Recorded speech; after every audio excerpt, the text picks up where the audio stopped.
Boa noite a todos.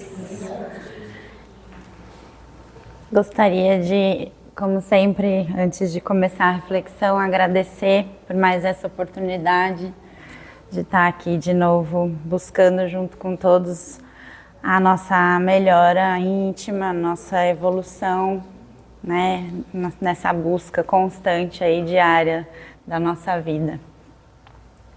Aos que estão vindo pela primeira vez, eu vou parafrasear o Fábio, que não está aqui hoje, mas ele sempre diz que tem outros palestrantes que são muito bons, tá? Então não deixem de vir mais vezes para conhecê-los. Então vamos lá, gente. Essa noite eu preparei esse tema da compaixão. Essa noite não, né? Preparei para esta noite. E antes de escolher o tema, estava meio que tudo bem, e aí essa semana, coincidentemente, eu tive uma prova sobre a compaixão, que o meu cachorrinho ficou meio ruim da vista, não sei o que aconteceu com o olhinho dele, então estou tendo que pingar colírio a cada 2 horas, incluindo de madrugada, então acordando com o despertador, falei, Deus, é um teste, né, da palestra que eu vou fazer, não basta a gente falar, né, do que se deve ser feito, como se deve ser feito, mas tem que pôr em prática. Então falei, foi bem um teste mesmo, uma das provas que a gente vivencia, né. Então qual que é o significado? Eu fui buscar primeiro, né, dessa palavra, da compaixão. Eu encontrei algumas coisas, até algumas que eu não concordo muito, a gente vai discutindo aqui. Então eu encontrei que é um sentimento de piedade, comiseração, dó diante do sofrimento alheio, acompanhado pelo desejo ativo de aliviá-lo, aliviar esse sofrimento. Envolve compreender a dor do outro e agir com gentileza para minorá-lo, diferenciando-se da mera empatia por incluir a ação.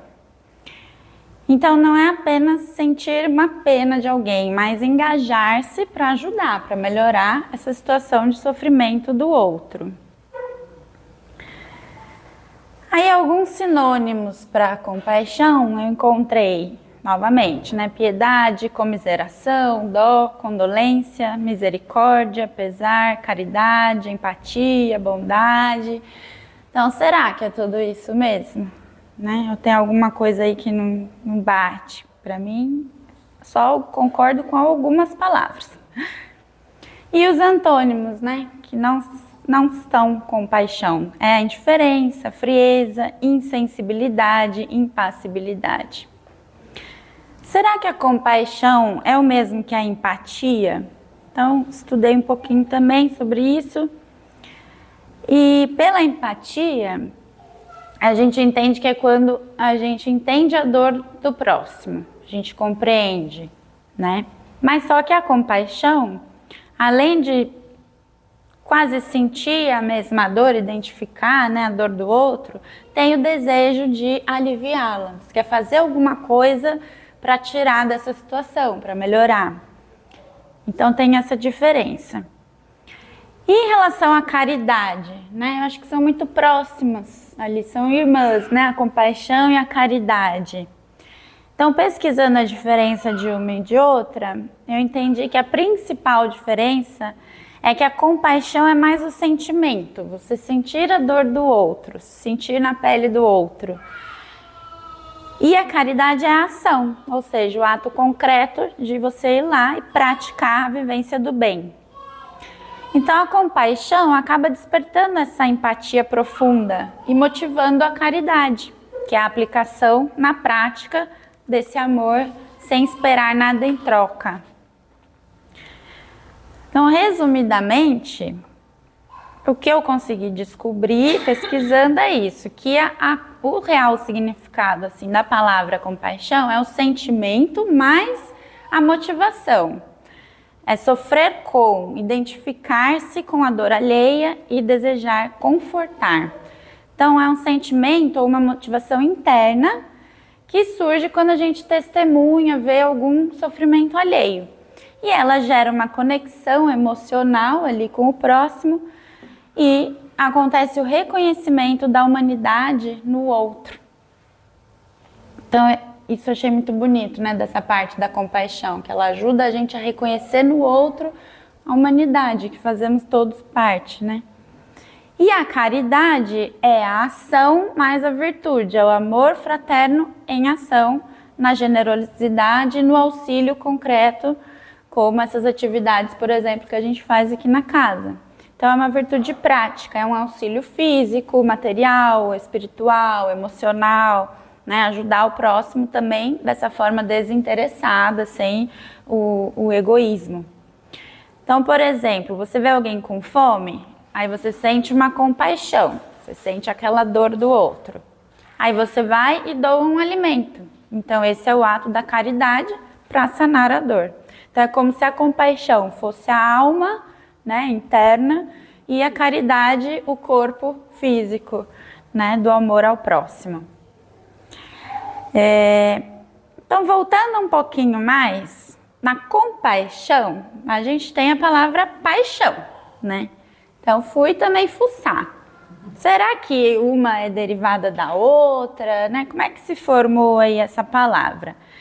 Então, a palavra paixão, eu descobri que vem do termo passiones, que deriva do verbo pati, que significa sofrer, suportar, aguentar.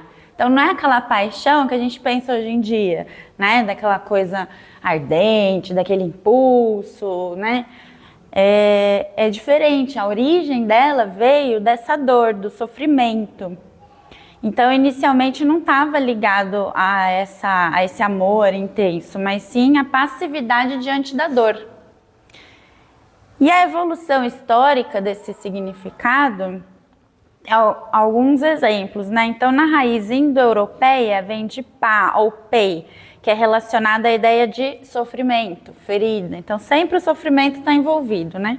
Na Grécia Antiga, o conceito de patos, excesso, catástrofe, sofrimento físico ou moral. No contexto religioso, associou-se ao sofrimento físico e o martírio de Jesus Cristo, antes da crucificação, que é a famosa paixão de Cristo. Então, tem a ver com essa paixão no sentido da dor, né? E na Idade Média e na filosofia, passou a indicar um sentimento tão forte que chega a dominar a razão.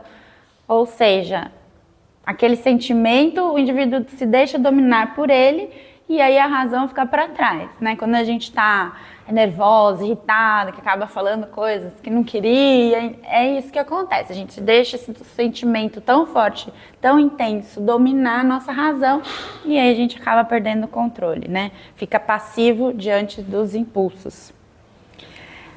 Agora, a coisa começou a mudar mesmo, foi no uso moderno, que aí começou a surgir o uso da paixão no conceito de amor ardente, um entusiasmo cego, um interesse profundo por algo, né? Até chegando no fascínio, enfim. Então, como é que a palavra compaixão veio ser derivada da palavra paixão? Existe uma associação etimológica, né? Que é a partir da mesma raiz latina. Então, qual a origem dessa associação? Vem do compassio, que é sofrer com. Então, ela une esse prefixo, né, do com, junto, né, ao passio daquela paixão em termos antigos, do sofrimento. Então, sofrer com. Eu nunca tinha pensado nisso, que a compaixão é sofrer com, né? Então, achei super interessante, quis aqui dividir com vocês, começar por aqui. E aí houve a evolução desse sentido, né? No início ela tinha essa ideia original de sofrimento, de dor física ou moral, né?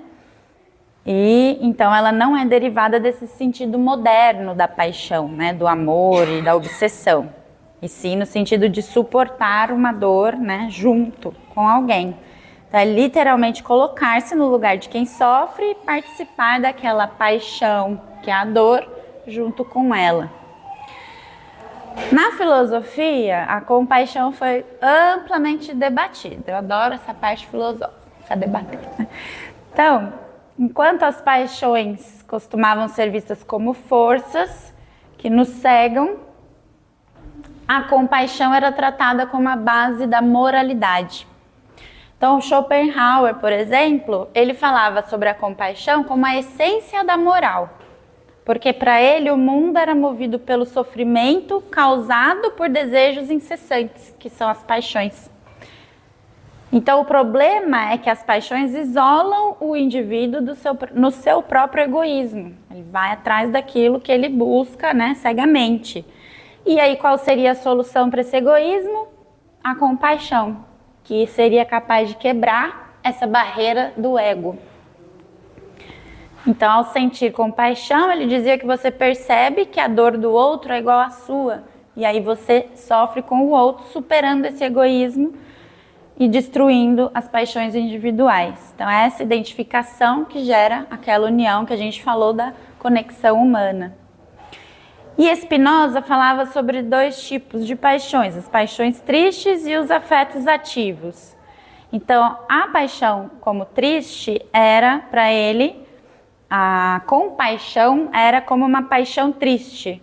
A compaixão pura é uma forma de tristeza decorrente do sofrimento alheio. Mas a superação vinha pela razão. Então, não devemos apenas nos contagiar, nos compadecer da dor do outro, ficar passivos nessa paixão, mas sim agir pela razão para remover a causa daquele sofrimento. Então, o resumo desse embate no campo da filosofia é que a paixão nos torna reféns de impulsos internos individuais, enquanto o oposto, a compaixão, nos força a olhar para fora, sair de dentro e olhar para o outro, transformando esse sofrimento em uma ponte de conexão entre as pessoas.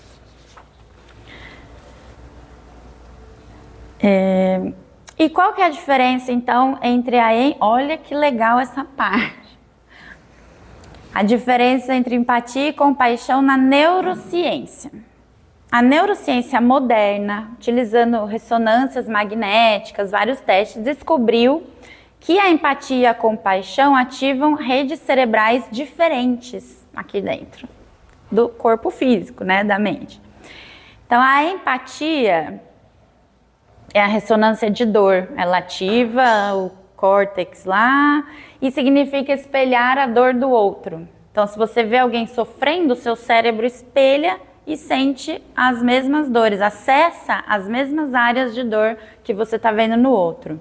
Só que o excesso dessa empatia pode gerar a fadiga por empatia e esgotamento psicológico.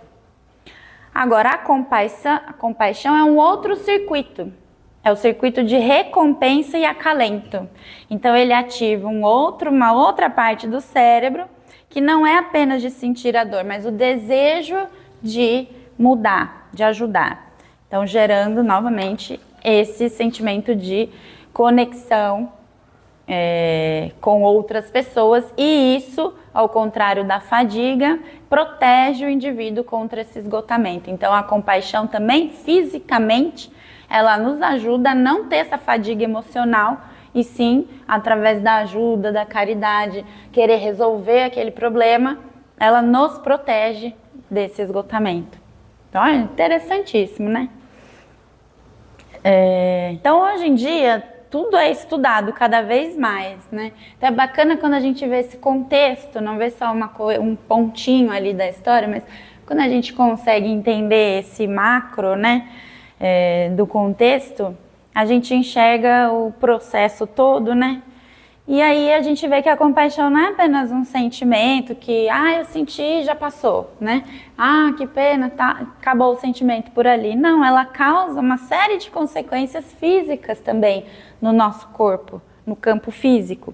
E essas consequências acabam afetando até o nosso comportamento, porque o cérebro manda sinais e a gente reage ou age com razão, usando a razão, em frente a esses sinais que o cérebro nos manda através dos, né, depois que a gente sentiu isso. Então, a depender do sentimento, existe uma consequência física, que de uma maneira ou de outra vai determinar certas situações da nossa vida, no dia a dia. Então, olha a importância da gente observar o que a gente anda sentindo. né? E quando a gente entende, a Marina sempre falava isso, né? Então, quando a gente dá nome a esses sentimentos, né, a gente observa, inclusive, e começa a entender o que isso causa dentro do nosso organismo, né? Então, voltando aqui ao que eu trouxe hoje para a gente refletir, vamos agora aprofundar na parte da compaixão no Espiritismo, né? Então, já vimos que a compaixão ela é diferente da pena, porque a gente precisa agir, né? Ter aquela vontade de aliviar a dor do outro. Então, começando com uma frase aqui do nosso velho amigo Emmanuel, que eu estou aprendendo a gostar cada dia mais. No começo a gente se estranhou, né? Mas eu comecei a entender melhor. Então, ele diz que a compaixão é o primeiro degrau de acesso ao amor que Jesus nos ensinou. Então, se a gente perceber uma escada de ensinamentos, olha o peso que isso tem, é como se a compaixão fosse a base. E todas as outras virtudes viessem depois dela. Então, o primeiro degrau que você tem que subir é a compaixão para depois alcançar as outras virtudes, né? Então, como ele dá um peso grande, né, para esse sentimento. E ele diz que o papel da compaixão é compreender e a função do socorro é restaurar. E a Joana de Ângeles, através do Divaldo, também fala que a compaixão está acima da emotividade desequilibrada e vazia. Ela age enquanto a outra só lamenta. Ela realiza o socorro enquanto a última apenas se apieda. Então não adianta a gente só sentir pena, se lamentar. Esse não é o verdadeiro significado da compaixão. Ela necessita uma ação, né, junto com o outro. Porque do contrário, a dó que não faz bem a ninguém e não resolve nada, né? No Livro dos Espíritos, na questão 907, Kardec pergunta: visto que o princípio das paixões está na natureza, ele é mau em si mesmo?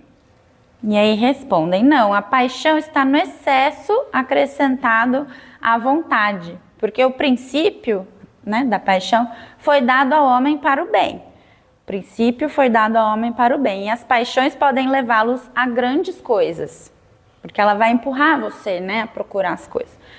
Sendo o abuso que delas se faz que causa o mal. Então é o abuso dessas paixões que causa o mal, mas ela está na nossa natureza. Então eles explicam que as paixões são como as forças da natureza, que servem para o progresso, quando governadas pela razão, que é o que a doutrina nos ensina, sempre, né? Pela razão, sempre tem que ter um motivo por trás, né, de cada coisa. Mas elas podem destruir quando saem do controle, ou quando o homem a usa para a satisfação de um orgulho, uma vaidade pessoal, e aí transforma-se em vício, que é como a gente enxerga, né, normalmente nos estudos da doutrina, que as paixões são os vícios, são aquelas coisas exageradas que a gente não domina e que é preciso controlar, se esforçar diariamente, né? Então, até no livro, ele cita o exemplo de um cavalo, né? Que ele é muito útil quando ele é bem dominado, mas ele torna-se perigoso quando a gente se deixa dominar por ele. Ele é quem domina, né? Então, a gente tem que aprender a disciplinar, não aniquilar as paixões, mas sim disciplinar. E aí é onde a gente transmuta esse sentimento da paixão por compaixão, que é onde o nosso progresso deve canalizar essa energia da paixão, né? Não focar no ego, nos desejos materiais, mas sim em transmutá-la no amor universal, na compaixão, que é focada no bem-estar coletivo e não apenas do seu próprio, pela verdade e pelo auxílio ao próximo. Então é quase que uma das, né, leis de justiça do amor e caridade, é esse sentimento elevado. E na questão 886, também do Livro dos Espíritos, ele pergunta: qual é o verdadeiro sentido da palavra caridade, como a entende Jesus? E eles respondem: benevolência para com todos, indulgência para com as imperfeições alheias e perdão das ofensas. Então, olha quanta coisa numa só frase, né? Benevolência para com todos, ou seja, ele incentiva a bondade universal, sem seleção, sem preconceito, sem escolher para quem você vai ser bondoso ou não, né? Incluindo os estranhos. A indulgência para com as imperfeições alheias, ou seja, ele pede paciência, compreensão diante do defeito dos outros, dos erros, reconhecendo ali também a nossa própria imperfeição. E o perdão das ofensas, que é o mais fácil de todas, né? Claro. Superar a mágoa, superando a tendência natural que a gente tem do afastamento ou até da vingança. Então, Kardec sublinha, reforça aqui, né, que essa caridade que Jesus ensina é o complemento da lei da justiça e do amor. Então, vai muito mais do que uma esmola, né, material, envolve todas as interações sociais e, inclusive, o cuidado para não humilhar as pessoas que você está ajudando. Que foi assim que Jesus ensinou, né? Amai os fáceis de amar, não é assim que ele falou? Só que não, né? Aí era muito fácil, né? Então, compaixão até com os inimigos é um ensino central de Jesus quando ele diz: amai os vossos inimigos, que está na próxima questão, que é a 887. Então, amor pelos nossos inimigos, Kardec pergunta, né? O amor pelos nossos inimigos não é contrário às nossas tendências naturais? E a inimizade não provém de uma falta de simpatia entre os espíritos? Eles respondem: sem dúvida não se pode ter para com os inimigos um amor terno e apaixonado. Não é para transformar seu inimigo em melhor amigo, né? Vamos com calma. Então não foi isso que ele quis dizer. Mas amar os inimigos no sentido de perdoar, e não pagar na mesma moeda, mas sim pagar o mal com o bem. Assim que nos tornamos superiores, né, que evoluímos. Pela vingança, nos colocamos abaixo deles. Então a gente erra mais do que eles erraram conosco. Então Jesus dá muitos exemplos, né? Porque quando ele esteve aqui, o que mais ele fazia era ser movido pela compaixão. Quando ele estava nas multidões, ele via os enfermos, ele via as minorias, os marginalizados, e ele fazia o quê? Levava a cura, ensinava, carregava aquela multidão para o lado dele, acolhia. Então, mostrando que o amor de Jesus é uma força ativa que transforma o sentimento em esperança. Então, isso é o que a gente acabou de ver, que é a compaixão. Chico Xavier, ele disse uma frase assim: quando alguém lhe magoar ou ofender, não retruque, não responda da mesma forma. Apenas sinta compaixão daquele que precisa humilhar, ofender e magoar para sentir-se forte. Então, olhar aquela pessoa que está te ofendendo, que está te humilhando, com compaixão, que é o mesmo sentido de Jesus falando: amai os vossos inimigos, né? Porque se a pessoa está te atacando, é difícil você sentir essa piedade, essa compaixão por ela. Mas Chico, ele falava isso porque ele vivia realmente isso na vida dele, né? Aquela pureza toda que ele tinha, ele entendia que somos todos irmãos, todos imperfeitos. Então, ser gentil até com essas pessoas que te ofendem é uma forma de expressar essa conexão que ele sentia realmente na vida dele. Então vamos pensar um pouquinho como é que está a nossa compaixão hoje em dia. Com quem está sendo mais difícil exercer essa compaixão? E a compaixão comigo mesmo? Como que eu me sinto quando eu cometo erros? Essa compaixão está me levando para algum lugar melhor? Ou eu apenas sinto e não ajo? Estou me tornando uma pessoa melhor através desse sentimento? Então, principalmente na família, né? Como a gente pode praticar essa compaixão em casa? Às vezes até simplesmente com silêncio. Não retrucar, não querer convencer que você que está certo. Apenas ouvir, silenciar, dar tempo ao tempo. Chico falava em pequenos gestos. Então ele dizia que a compaixão familiar é um café que você passa sem ninguém pedir, é uma toalha estendida, é ouvir sem ficar dando lições. E aí meu pai, a gente estava conversando esses dias e ele falou, sem saber do que eu estava estudando, ele falou, antigamente não era muito comum a pessoa dizer eu te amo para outra, nem o pai para o filho, a avó, a mãe. Mas ele dizia que o jeito que a pessoa falava eu te amo era assim, vem comer meu filho, eu preparei uma coisa que você gosta. Então isso será que está tendo hoje em dia na nossa vida? Ou é mais fácil, já que hoje a gente falar eu te amo e virar as costas, nem se preocupar, né? E tem também a autocompaixão, que muitas vezes é esquecida. A gente pode até perdoar todo mundo e menos a gente, continuar com aquela culpa. Mas se a gente não tem autocompaixão, a gente não consegue ter uma compaixão pelo outro.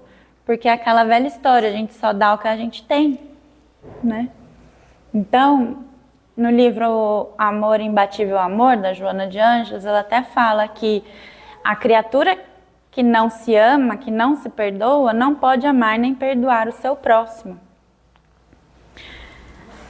E até o próprio Evangelho, que fala, amai o próximo como a ti mesmo, né? Então a gente tem que ter também a compaixão por nós mesmos. E aí eu queria mostrar... apertando errado. Vamos ver se vai funcionar. Eu queria mostrar um videozinho que eu achei muito interessante e tem muito a ver com o que a gente está refletindo sobre a compaixão, né? Não vai dar certo. Tem que... Mas eu não sei se todo mundo conseguiu ler o que estava escrito, que em vez de eu ir falando, né? Mas...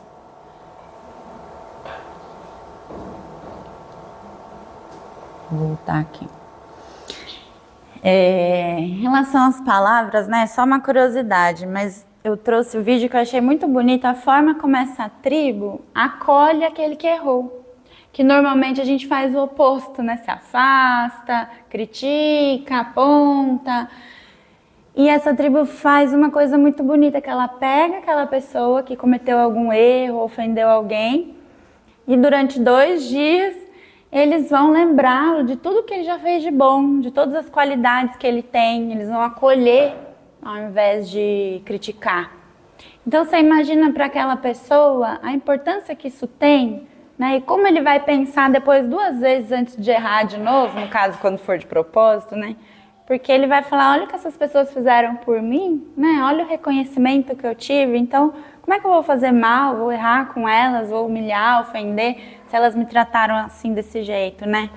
Porque elas acreditam que todos somos bons na essência. Então, quando alguém erra, ele está só um pouco desconectado, desviou ali um pouco do caminho. Então, a ideia é trazê-lo de volta para a essência dele, lembrar o quanto ele vale, né? Então, eu achei bem bacana. E como que a gente pode praticar a autocompaixão espírita? A primeira coisa é aceitar que a gente erra. Todos estamos aqui aprendendo nessa escola, né? E todo mundo é suscetível de ter esses desvios, essas quedas na moral. Então, como Jesus disse, vá e não peques mais. Ele não fala, você não presta para nada, né? Então, vá e não peques mais. Então, para, observa, não se tortura, não fica se culpando, pede desculpa, repara o dano e muda de conduta, né? Porque a culpa também não adianta nada para o plano espiritual.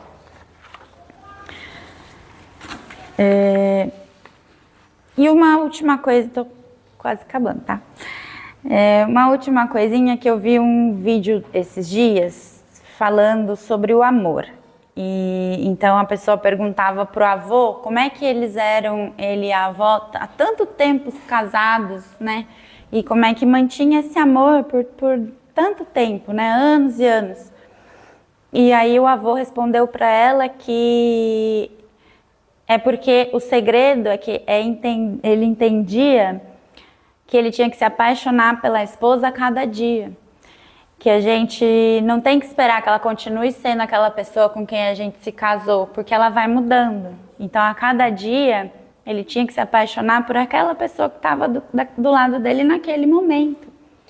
E as pessoas mudam, né? Então esse vídeo também me fez refletir sobre esse verdadeiro sentido da compaixão, que é a gente também amar e aceitar o outro do jeitinho que ele é. As coisas mudam, a vida muda, eu mudo, você muda, o cachorro muda, o pai, a mãe muda, o filho muda. Então não adianta a gente ficar esperando que seja sempre daquele jeitinho. A gente tem essa mania de querer que as coisas sejam daquele jeito, que a gente já está acostumado. Então, o meu cachorro, que eu jogava a bolinha e ele pegava no ar, hoje a bola cai no chão. Mas mesmo assim, quando ele vai e pega a bola do chão, eu falo, meu goleiro, né? Então, do mesmo jeito que antes eu rolava de brincar no chão com o Gabriel, pintava tudo, depois limpava, hoje eu não tenho mais esse pique, né? E nem ele também, as coisas mudam, mas a gente continua se amando. Antes eu não precisava de óculos, agora ele se tornou parte da minha vida, então eu me amo de óculos, porque ele é necessário. Então é isso, a gente ter essa noção e essa consciência de que as coisas vão mudar e a gente tem que continuar tendo compaixão pelas coisas novas, né? Porque a essência não muda, né? Então, eu tinha colocado uma frase aqui do Caetano: cada um sabe a dor e a delícia de ser o que é, né? E também lembrando da compaixão pelos desencarnados, que não estava no meu texto, mas recebemos 2 mensagens nessa semana com uns trechos, por exemplo, assim, a morte ceifa vidas prematuramente. A revolta, o ódio, a ignorância nos faz culpar a Deus pela retirada prematura desses afetos. Mas quantos param nesse momento de perda e exigência e elevam seu pensamento agradecendo todas as bênçãos e pedindo intercessão e sustentação para passarem pela dor que vivenciam? Quantas pessoas param para se perguntar sobre isso e não só ficar acusando a Deus, né, e a tudo? Porque a oração também é uma ação positiva em favor do bem do outro e do alívio da dor do outro. A gente sabe disso aqui nas reuniões mediúnicas e está aprendendo. Então isso também é uma forma de compaixão. Se orar até porque você nem sabe se existe, né? Os desencarnados. Porque existem. E numa outra mensagem também, que ela fala: a plateia ao seu redor é diversa. Cada irmão com seu motivo para estar mais próximo, podendo ver, ouvir e sentir. Como aqui hoje. A gente também está acompanhado de espíritos desencarnados que vêm buscar um pouco de ensinamento também, e atenção, e conforto. Então todos podem se beneficiar com este atendimento. Na plateia, muitos irmãos já estão cansados, sedentos de paz, e mesmo sem saber, aguardam um auxílio. Vocês podem não perceber com precisão, mas creiam, além dos seus olhos e ouvidos, há um mundo ao seu redor repleto de cuidado e amor. Cada entrega traz um pouco mais de luz para o caminho dos nossos irmãos que ainda se encontram nas trevas. E a oração é luz, o acolhimento é luz, palavra benfeitora é luz. Cada gesto sincero acende um farol do bem, ajudando aqueles que sofrem. Então eu espero que a gente tenha entendido um pouco mais sobre o significado real da compaixão, de como ela é um sentimento importante a ser cultivado, esse primeiro degrau, né, que Jesus nos ensinou, e como há diversas formas de compaixão, tanto na família, amigos, inimigos, pelos desencarnados e até por nós mesmos. Então, antes da gente julgar alguém, vamos começar a parar e nos perguntar quantos anos de vida e de dor formaram essa pessoa que está na sua frente. Muito obrigada.